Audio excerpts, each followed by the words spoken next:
월남 전쟁이 한창일 때에 미국에서 있었던 일입니다. 미국 중부 어느 도시의 한 가정에 전화가 걸려왔습니다. 전쟁에 참가했던 아들이 귀국해서 어머니에게 전화를 한 것입니다. 어머니, 제가 돌아왔습니다. 아들을 전쟁터에 보내놓고 그동안 소식이 궁금해서 애를 태우던 어머니로서는 아들이 살아 돌아오는 것이 꿈만 같았습니다. 그래, 어서 집으로 돌아와라. 보고 싶구나. 그래서 아들이 말합니다. 어머니, 제가 친구를 하나 데리고 왔습니다. 세상에서 가장 사랑하는 친구입니다. 저는 이 친구 없이는 살 수 없습니다. 그런데 이 친구는 집이 없습니다. 우리와 함께 살았으면 합니다. 그렇게 하려구나. 어머니는 쉽게 승낙을 했습니다. 그런데 어머니, 그 친구는 눈이 하나밖에 없고 팔도 하나밖에 없고 다리도 하나밖에 없습니다. 그래, 그렇다면 당분간 우리와 함께 살자꾸나. 몇 달쯤은 같이 살도록 하자. 어머니, 그게 아닙니다. 평생을 같이 살아야 합니다. 어머니는 잠깐 생각한 후에 대답했습니다. 평생을 같이 사는 것은 좀 곤란하지 않겠느냐. 그 애는 몸이 불편하다면서 아무래도 한평생 같이 사는 것은 좀 어렵지 않겠니. 어머니의 대답이 끝나자 아들은 전화를 끊었습니다. 그 이후에 아들은 집에 돌아오지 않았습니다. 다음 날이 되었는데도 집에 오지 않았습니다. 대신 기다리는 부모에게 전화가 한 통 걸려왔습니다. 아들이 호텔에서 뛰어내려 자살했다는 소식이었습니다. 황급히 병원 영안실로 달려간 부모는 아들의 시신 앞에서 그만 주저앉고 말았습니다. 그 아들이 왜 눈에, 왜 팔에, 왜 다리였습니다. 여러분, 이 아들이 집에 들어가기 전에 전화를 건 이유가 무엇이었겠습니까? 자신이 없었기 때문이지요. 내가 사랑받을 수 있겠는가? 자신이 없었기 때문입니다. 이렇게 장애인이 된 나를 부모님이 한평생 사랑해 줄 수 있겠는가? 한평생 부담 없이 나를 대해 주실 것인가? 아들은 여기에 자신이 없었고 그 사랑을 확인하고 싶었습니다. 그 사랑을 확인하고 싶어 집에 전화를 걸었는데 그 사랑의 확인에 실패했다고 생각했을 때 아들은 스스로 목숨을 끊고 만 것입니다. 여러분, 우리가 살아가는데 사랑의 확인이 중요합니다. 사랑 중에서도 가장 중요한 것은 하나님의 사랑이지요. 아무리 힘들고 괴로워도 내가 하나님의 사랑을 받고 있다는 것만 확인한다면 참을 수 있습니다. 감당할 수 있습니다. 여러분, 그렇지 않습니까? 질병 가운데서도 하나님 나를 변함없이 사랑하고 계신다고 믿는다면 그 질병을 감당할 수 있습니다. 실패를 해도 하나님 여전히 나를 사랑하고 있다고 믿으신다면 일어설 수 있습니다. 어떤 어려움을 당해도 지금 이 모습 이대로, 내 환경 이대로 하나님 나를 사랑하고 계신다, 이것만 믿으면 그 어려움 넉넉히 이겨낼 수 있습니다. 그러나 어렵고 힘든 일이 생기면 나도 모르게 하나님의 사랑에 대한 믿음이 흔들리게 되지요. 정말 하나님 나를 사랑하시는가? 마음 깊은 곳에서부터 하나님의 사랑을 의심하게 되고 그래서 더욱 힘들어하게 됩니다. 그러면 우리는 다시 한번 하나님의 사랑을 분명하게 해야 됩니다. 이것이야말로 오늘 우리에게 가장 시급하고 중요한 문제입니다. 예수님께서 십자가에 못 박혀 죽으심을 기념하고 기억하는 이 고난주간의 아침에 하나님의 사랑, 하나님의 놀라운 그 사랑을 분명하게 확인하실 수 있기를 바랍니다. 오늘 보면은 하나님의 사랑을 우리에게 확인해주는 귀한 말씀입니다. 가만히 보면 두 가지 사실을 가지고 하나님의 사랑을 확인합니다. 하나는 하나님께서 우리를 어떻게 사랑하시느냐 하는 것이죠. 또 하나는 하나님께서 우리를 언제 사랑하시느냐 하는 것입니다. 이 두 가지, 하나님께서 나를 어떻게 사랑하시느냐, 하나님께서 나를 언제 사랑하시느냐. 먼저 하나님께서 우리를 어떻게 사랑하셨습니까? 여기에 대해 보면은 예수 그리스도 십자가 죽음으로 우리를 사랑하셨다고 말씀합니다. 우리 본문에는 이것을 3번이나 반복해서 말씀하고 있습니다. 6절에 우리가 아직 연약할 때에 그리스도께서 경건하지 않은 자를 위하여 죽으셨다고 말씀하죠. 8절에는 우리가 아직 죄인 되었을 때에 그리스도께서 우리를 위하여 죽으셨다고 했습니다. 또 10절에는 우리가 원수 되었을 때에 그의 아들이 죽으셨다고 했습니다. 우리를 위해 예수님 죽으셨다는 말이 3번 나옵니다. 성경의 반복은 강조입니다. 이번 성경의 쓰여진 시대는 오늘날처럼 종이가 흔한 시대가 아닙니다. 그 당시는 파피루스에 기록하고 아니면은 양피지, 양의 껍질 가죽을 가지고 만든 양피지에 그걸 기록을 했지요. 그래서 어떻게 하든지 압축하고 간단하게 기록을 하려고 합니다. 근데 그런 시대에 반복된다는 것은 그만큼 강조한다는 것입니다. 3번이나 나오니까 그만큼 강조하고 있습니다. 예수님께서 우리를 위해 죽으실 만큼 하나님 우리를 사랑하신다, 그런 뜻입니다. 이것을 강조하고 있습니다. 예수님 우리를 위해 죽으실 만큼 하나님은 우리를 사랑하십니다. 그것도 우리가 아직 경건하지 못할 때에, 우리가 아직 죄인일 때에 예수님께서 우리를 위해 죽으셨다는 것이죠. 이것이 하나님의 사랑의 확인입니다. 여러분, 우리를 향한 하나님의 사랑이 내 사업 잘 되게 해주시는 데 있는 것이 아닙니다. 내 자녀들 잘 되게 해주시고 내 소원 이루시는 데 있는 것이 아닙니다. 내가 성공하고 출세하는 거기에 하나님의 사랑의 확인이 있는 것 아닙니다. 그런 것 이루어지면 좋지요. 그러나 그것이 하나님의 사랑의 확인은 아닙니다. 우리를 향한 하나님의 사랑은 독생자를 주셨다는 데 있습니다. 그 어떤 다른 것으로 하나님의 사랑을 여러분 확인하려고 하지 마십시오. 하나님께서 우리를 위해 독생자를 죽음에 내어주셨다. 하나님께서 나를 위해 독생자 예수 그리스도를 죽음에 내어주셨다. 바로 여기에 우리를 향한 하나님의 사랑의 확인이 있습니다. 바로 여기에 나를 향한 하나님의 사랑의 확인이 있습니다.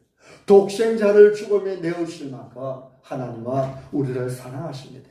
그러니 독생자의 생명만큼 하나님은 우리를 사랑하십니다. 여러분의 가치가 얼마나 되는 줄 알아요? 여러분의 가치가 얼마나 되겠어요? 성경은 말씀하시기를 온 천하를 주고 자기 목숨과 바꿀 수 있겠는 자가 하지요.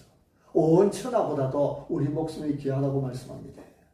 근데 하나님의 사랑에서 우리에게 주시는 말씀은, 하나님의 사랑은 예수 그리스도의 생명과 우리의 목숨을 맞바꾸었다는 것입니다.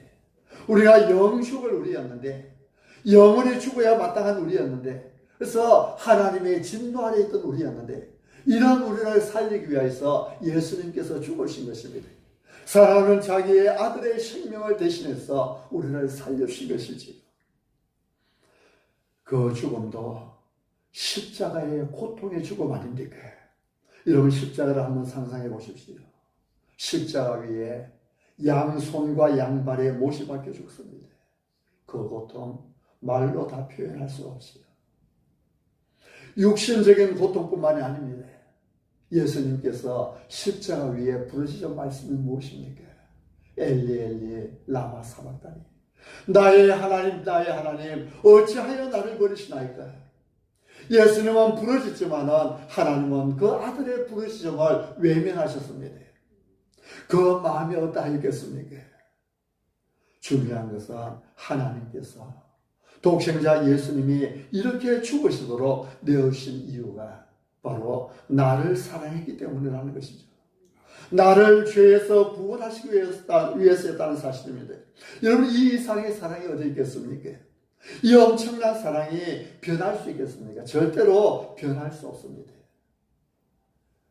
주님의 이 사랑에서 우리를 끊을지 아무도 없지요. 그래서 우리는 분명한 확신을 가지고 하나님 앞에서 고백합니다. 이런 성경을 한번 찾아보시겠습니다. 뒤로 몇 장만 넘겨서 로마서 8장 35절입니다. 뒤로 2장만 넘기면 있습니다. 로마서 8장 35절.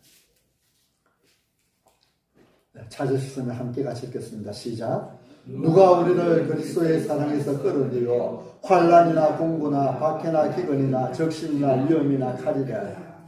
누가 우리를 그리스도의 사랑에서 끌어들여? 그 어떤 환난도 공고도 박해도 기근이나 적신이나 위험이나 칼도 누가 우리를 그리스도의 사랑에서 끊을 수 있으리요? 그에 대한 답이 38절 39절입니다. 38절 39절까지 있습니다. 시작. 내가 확신하노니 사망이나 생명이나 천사들이나 권세자들이나 현재일이나 장래일이나 능력이나 높음이나 깊음이나 다른 어떤 피조물이라도 우리를 우리 주 그리스도 예수 안에 있는 하나님의 사랑에서 끊을 수 없으리라. 아멘. 다른 어떤 피조물이라도 우리를 우리 주 그리스도 예수 안에 있는 하나님의 사랑에서 끊을 수 없으리라. 여러분, 하나님의 사랑을 의심하게 만드는 것은 사탄입니다. 사탄이 우리에게 속삭입니다. 너 같은 거 하나님께 사랑하시겠느냐? 네 모습 한번 봐봐라. 하나님 사랑하시면 네가 이렇게 병이 들 수 있겠느냐? 하나님 사랑하시면 이렇게 실패하겠느냐? 사람들로부터 멸시와 천대를 받았겠느냐? 따돌림을 받았겠느냐? 하나님 너를 사랑하지 않는다. 하나님 사랑하지 않기 때문에 이렇게 된 것 아니냐? 마음 깊은 곳에서부터 원수 사탄 마귀가 속삭입니다. 여러분, 이러한 사탄의 속삭임을 물리치십시오. 하나님 사랑을 받아도 병에 걸릴 수 있습니다. 하나님 사랑을 받아도 실패할 수 있습니다. 어려운 일을 당할 수 있습니다. 그러나 그 질병이 우리를 하나님의 사랑에서 끊을 수 없습니다. 그 실패가, 그 어려움이 우리를 향한 그리스도의 사랑에서 우리를 끊어낼 수 없습니다. 로마서 8장 35절 누가 우리를 그리스도의 사랑에서 끌으리요? 환난이나 공고나 박해나 기근이나 적신이나 위험이나 칼이라.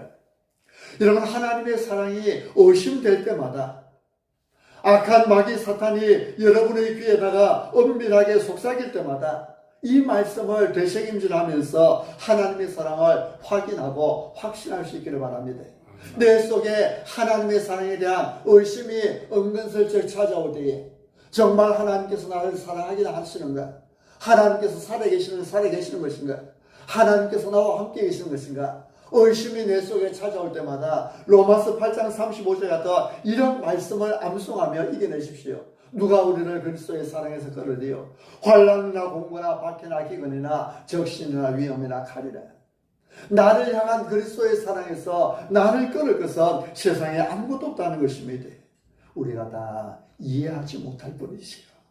그러나 어떤 환경에서도 하나님 나를 사랑하신다는 것은 분명합니다. 그런가 하면 사탄은 또 속삭입니다. 하나님 너를 사랑하기야 사랑하지. 하지만 너를 대충 사랑하신다. 저 잘나가는 사람들 봐라. 저 교회에 충성하는 사람들 봐라. 하나님은 저런 사람들을 많이 사랑하시고 너 같은 것은 대충 사랑하신다. 너는 하나님의 관심 뒷전에 있다. 여러분, 이런 속삭임 또한 사탄의 속삭임입니다. 물리쳐야 될 것이지요. 조금 이따 설교 마치고 부를 찬송이 304장인데요. 그 크신 하나님의 사랑 3절에 보면 어떻게 노래하고 있습니까? 정말 시적으로 표현해도 하나님의 사랑을 이렇게 아름답게 표현할 수가 있을까요? 하늘을 두루마리 삼고 바다를 먹물 삼아도 한없는 하나님의 사랑 다 기록할 수 없겠네. 그럼 맞지 않습니까? 하나님의 사랑은 하늘을 두루마리로 삼고 바다를 먹물 삼아도 다 기록할 수 없습니다.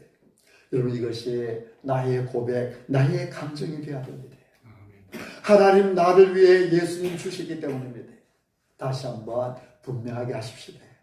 예수님께서 나를 어떻게 사랑하셨습니까? 예수님께서 여러분을 어떻게 사랑하셨습니까? 예수님을 죽음에 내어주시기까지, 예수님을 죽기까지 내어주실 정도로 여러분을 사랑하셨습니다. 예수님을 죽기까지 내어주실 정도로 저를 사랑하고 계십니다. 여러분, 이 엄청난 사랑, 변치 않는 사랑 속에 오늘도 내가 있고 오늘의 내 현실이 하나님의 그 사랑 안에 있음을 명심하시기 바랍니다. 또 하나 본문이 가르치는 하나님의 사랑을 확인하는 길은 하나님께서 우리를 언제 사랑하셨느냐 하는 것입니다. 하나님께서 나를 언제 사랑하셨느냐? 하나님께서 여러분을 언제 사랑하셨느냐? 여러분, 우리가 하나님께서 나를 언제 사랑하셨는가 이것을 생각할 때에 하나님의 사랑을 다시 한번 확인할 수 있습니다. 오늘 본문은 이 점에 대해서 세 가지로 말씀합니다. 첫째는 6절입니다. 우리 5장으로 다시 돌아가세요. 5장 6절 다시 한번 같이 공부하시겠습니다. 5장 6절 같이 시작. 우리가 아직 연약할 때에 기약대로 그리스도께서 경건하지 않은 자를 위하여 죽으셨도다. 아멘. 언제요? 우리가 아직 연약할 때에. 우리가 아직 연약할 때에. 하나님 우리를 사랑하셔서 예수님을 죽으시게 내어주셨는데 그것이 언제냐 할 때에 우리가 아직 연약할 때라는 것입니다. 여기 연약할 때라는 말은 무능하고 무기력할 때를 말합니다. 우리가 아직 성장하지 않았을 때예요. 그래서 내가 하나님의 사랑을 알지도 못하고 하나님의 그 사랑을 깨닫지도 못했을 때 하나님 우리를 사랑하시다는 것입니다. 여러분은 여러분 자신이 하나님의 사랑을 언제 받았다고 생각하십니까? 하나님께서 여러분을 언제 사랑하셨어요? 여러분은 언제부터 하나님의 사랑을 받으셨습니까? 많은 사람들이 예수님을 믿은 후부터라고 생각합니다. 또 어떤 사람들은 큰 은혜 받았을 때에 그때부터 하나님께서 나를 사랑하시다고 생각합니다. 혹은 무슨 특별한 소원이 이루어지고 기도응답을 받았을 때에 하나님의 사랑을 받았다 생각을 합니다. 그런가 하면 어떤 사람은 아직도 나는 하나님의 사랑을 받지 못했다. 내가 좀 더 어려워지고 내가 좀 더 선해지고 내가 좀 더 열심을 내고 내가 좀 더 충성하고 더 많이 봉사하고 그 다음에 하나님의 사랑을 받을 것이다. 그렇게 기대하기도 합니다. 그런데 성경은 그렇게 말씀하지 않지요. 성경은 뭐라고 말씀합니까? 우리가 아직 연약할 때, 우리가 아직 연약할 때, 아직 경건하지 않았을 때라고 말씀합니다. 다시 말해 내가 하나님을 믿기도 전에 내가 하나님을 알기도 전에 하나님의 사랑을 이미 받은 것입니다. 여러분 사도 바울을 보십시오. 바울은 다메섹으로 가는 길에서 하나님의 부르심을 받았습니다. 그러면 바울은 이때부터 하나님의 사랑을 받은 것입니까? 아닙니다. 갈라디아서 1장을 읽어보면 바울은 자기가 태어나기도 전부터 어머니의 태로부터 하나님의 사랑을 받았다 그렇게 고백합니다. 그가 전혀 하나님의 사랑을 모를 때도 하나님은 그를 사랑하고 계시던 것입니다.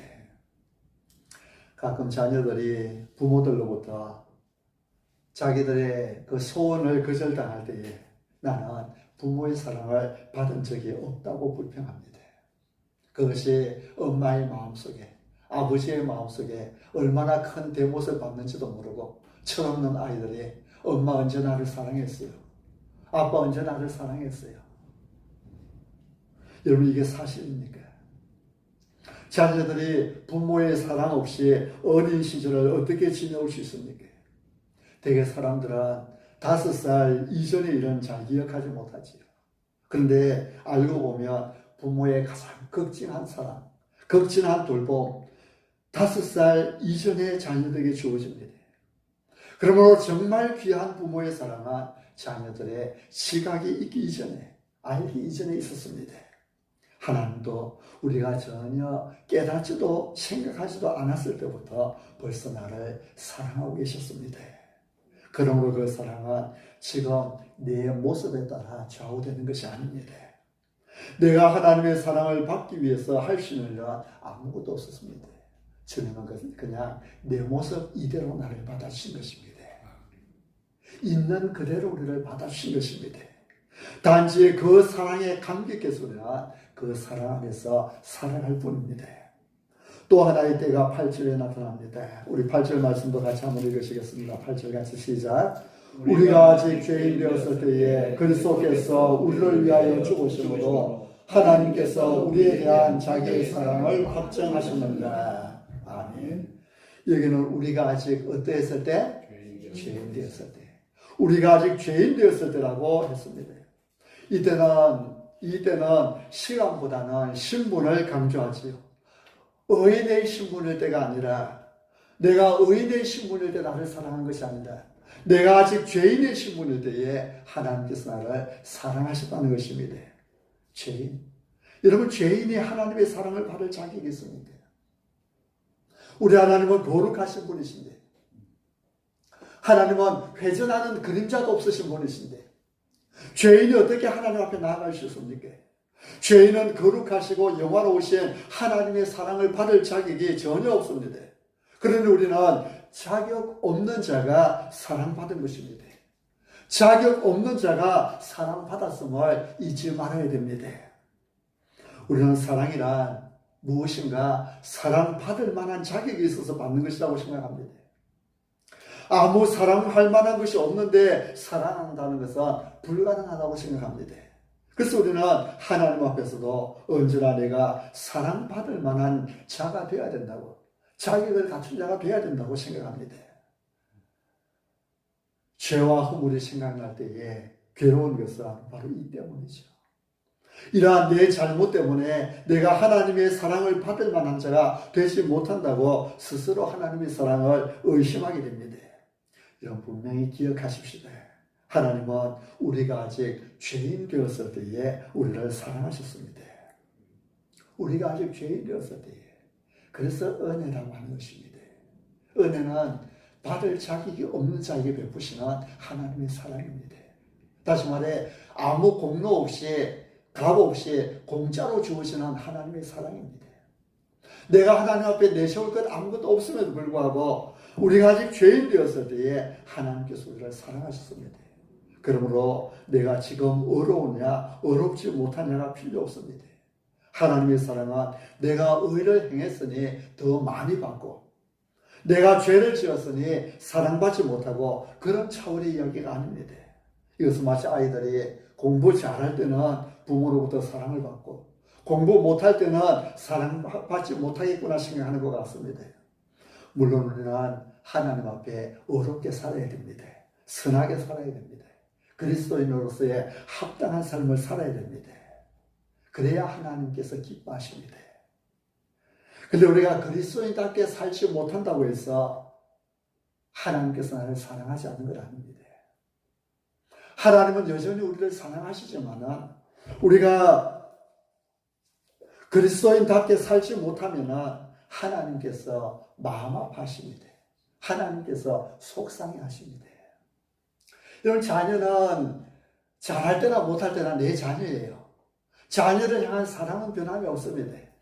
그러나 자녀가 잘하면 부모에게 기쁨이 되지요. 자녀가 잘못하면 부모에게 근심거리가 됩니다. 그러나 부모는 여전히 자녀를 사랑합니다. 때로는 미워 죽겠어 이야기를 합니다.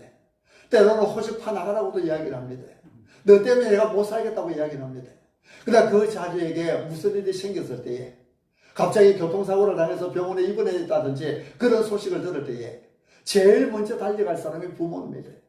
내가 너 도저히 미워서 너 사랑하지 못하겠다 해도 그 마음에 있는 근본적인 사랑은 바뀌지 않는 것입니다. 우리가 잘할 때도 못할 때도 하나님은 여전히 우리를 사랑하십니다.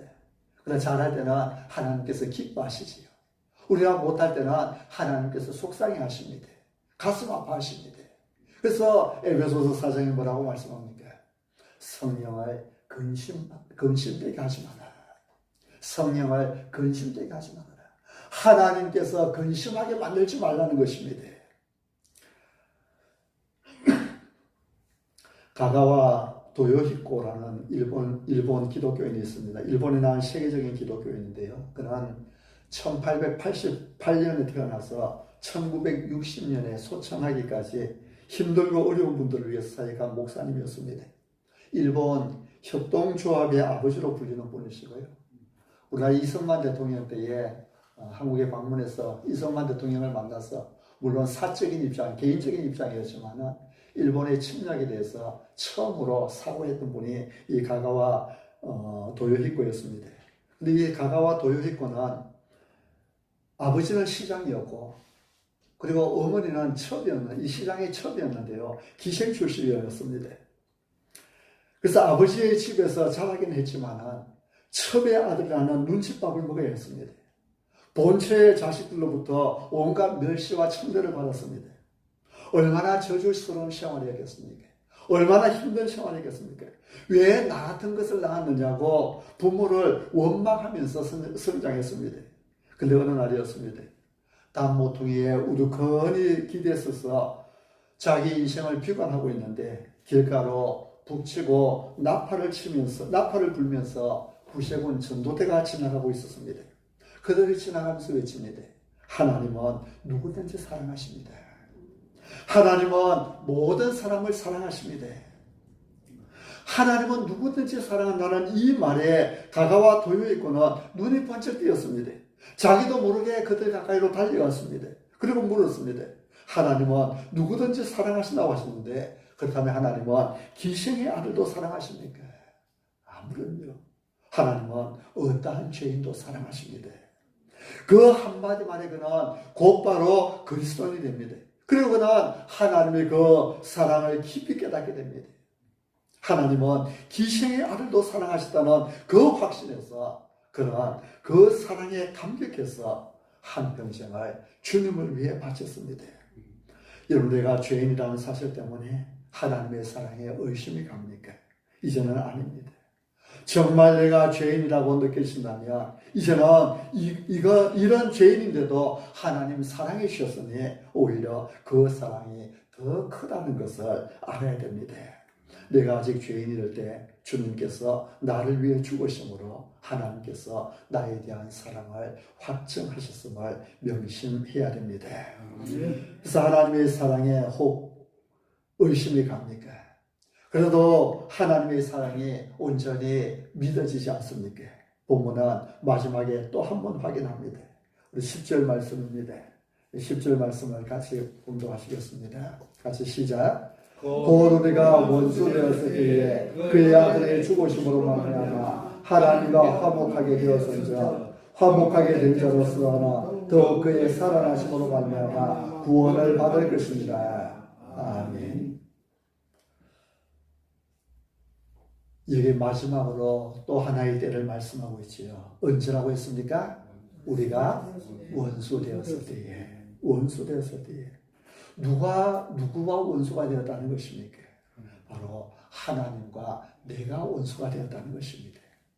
내가 하나님과 원수 되어 있을 그때, 하나님과 나의 관계가 원수 관계로 있을 때에 하나님을 섬기는 것이 아니라 하나님을 대적하고 내 마음이 하나님께로부터 멀어지고 내가 행하는 모든 일들이 하나님의 뜻과는 반대되는 길을 향하여 걸어가는 그때라는 것이지요. 예수는 내가 하나님과 원수 되었을 때에 죽으셨습니다. 다시 말해 하나님은 내가 하나님과 원수 되었을 때에 나를 사랑하셨다는 것입니다. 여러분, 원수가 무엇입니까? 원수는 미워하고 시기하고 도전하고 어떠하든지 파멸되기를 바라는 그런 대상 아닙니까? 나는 하나님을 미워하고 하나님께 도전하고 하나님을 괴롭히고 있었습니다. 근데 하나님은 그때 나를 사랑하셨습니다. 바로 그때에 독생자를 죽음에 내어주실 정도로 사랑하신 것입니다. 여러분, 이 이상의 사랑을 상상할 수 있겠습니까? 이보다 더 큰 사랑을 생각할 수 있겠습니까? 사도 바울을 다시 한번 생각해 보십시오. 바울은 정말 지독한 사람이었습니다. 그는 사람을 살리기 위해서 먼 길을 간 것이 아니라 사람을 죽이기 위해서 먼 길을 갔습니다. 다메섹까지 찾아간 이유가 예수 믿는 사람을 한 사람이라도 더 색출해서 그들을 끌어다가 죽이려고 하는 그토록 예수 믿는 일에 대해서 극성으로 반대하고 원수같이 지냈던 사람이죠. 말 그대로 하나님과 정면으로 원수된 자리에 있었습니다. 이러한 사람에도 불구하고 다메섹에서 주님의 음성을 듣습니다. 원수인 그를 하나님은 사랑하신 것이죠. 여기에 무슨 말이 더 필요하겠습니까? 바울은 평생을 그 사랑에 감격해서 주님을 위해 살았습니다. 여러분, 분명히 아십시오. 우리 가운데 내가 먼저 하나님을 사랑해서 하나님께 사랑받은 자는 아무도 없습니다. 우리가 사랑을 받기 시작했을 때는 하나님과 원수 되었을 때입니다. 내가 예수님께 욕을 돌리고 하나님께 도전할 때 그때 하나님은 나를 사랑하셨고 이제 내가 그 사랑을 깨달아 하나님께 나온 것입니다. 그러므로 이 사랑은 흔들리지 않습니다. 어떤 환경, 어떤 자리에서도 변함이 없습니다. 내가 잘해서 받은 사랑이라면 내가 잘하지 못할 때에는 그 사랑이 떠나갈까 불안하지만, 그러나 하나님의 사랑은 내 의와 상관없이 이미 주어졌습니다. 내가 아직 연약할 때에, 내가 아직 죄인 되었을 때에, 내가 하나님과 원수 되었을 때에 하나님께서 이미 나를 사랑해 주셨습니다. 그렇다면 내가 좀 더 열심히 살려고 했을 때도, 또 때로는 내가 이리 비틀 저리 비틀 흔들릴 때도 하나님은 여전히 나를 사랑하시고 이 사랑에서 우리를 끊어낼 자가 없는 것이지요. 여러분, 이 사랑을 분명하게 믿으시기를 바랍니다. 하나님의 사랑은 내가 잘한다고 나를 사랑하고 내가 못한다고 사랑하지 않는 그런 사랑이 아닙니다. 내가 조그마한 의를 행했다고 하나님께서 나를 사랑하시고 죄를 지었다고 하나님께서 나를 미워하시고 그런 생각하지 말아야 됩니다.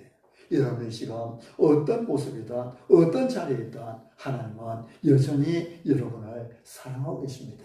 그래서 이제 우리는 더 이상 부담감 없이 자유로운 마음으로, 감사하는 마음으로, 이제 하나님께서 나를 이토록 사랑하셨으니 나는 하나님을 기쁘시게 드리겠습니다. 주님을 기쁘시게 드리기 위해서 달려가다가 한 번은 때로는 넘어질 때도 있고 실수할 때도 있지만, 그러나 그 넘어짐과 실수 때문에 하나님의 사랑이 변치 않는다는 사실을 기억하면서, 그러니까 우리는 자유한 마음으로 하나님을 더 잘 섬길 게 되는 것이죠. 하나님의 지하운동이라는 책을 쓰신 리차드 범버넌트 목사님, 지금은 세상을 떠났습니다만 살아있는 순교자라고 불렸던 분입니다. 루마니아 공산 정권 하에서 예수님을 믿는다는 이유로 14년이나 감옥 생활했습니다. 고등학교 때에 저희 학교 책벌 시간에 와서 간증하는 것을 들었던 그런 기억도 있는데요. 근데 감옥 생활 14년 동안 이곳저곳을 끌려다니면서 매를 맞고 고문을 당했습니다. 악랄한 시험도 받았습니다. 그의 믿음은 흔들리지 않았습니다. 한 번은 죄수들에게 가족의 방문 면회를 요청하는 엽서를 쓸 기회가 주어졌습니다. 목사님도 엽서를 썼습니다. 그리고는 면회실에서 몇 시간을 기다렸지만 아무도 찾아오는 사람이 없었습니다. 그의 엽서가 집에까지 배달되지 않았다는 사실을 몰랐지요. 중간에 이 공산당들이 가로챘다는 것을 몰랐습니다. 밤이 되자 목사님의 방에는 스피커를 통해서 소리가 흘러나오기 시작합니다. 아무도 너를 사랑하지 않는다. 아무도 너를 사랑하지 않는다. 아무도 이제는 너를 사랑하지 않는다. 이 소리가 계속해서 울려 퍼지는 거예요. 잠도 못 잘 정도로 울려 퍼지는 거예요. 그리고 스피커에서 또 들려오는 소리가 기독교는 죽었다. 기독교는 죽었다. 기독교는 죽었다. 정말 고통스럽고 힘든 세월이었습니다. 그러나 감옥에서 나온 이후에 목사님은 이렇게 썼습니다. 그 고통스러운 시간들을 이길 수 있었던 것은 하나님께서 나를 사랑하고 계심을 믿었기 때문이었다. 하나님의 사랑 안에서 나는 언제나 승리할 수 있었다.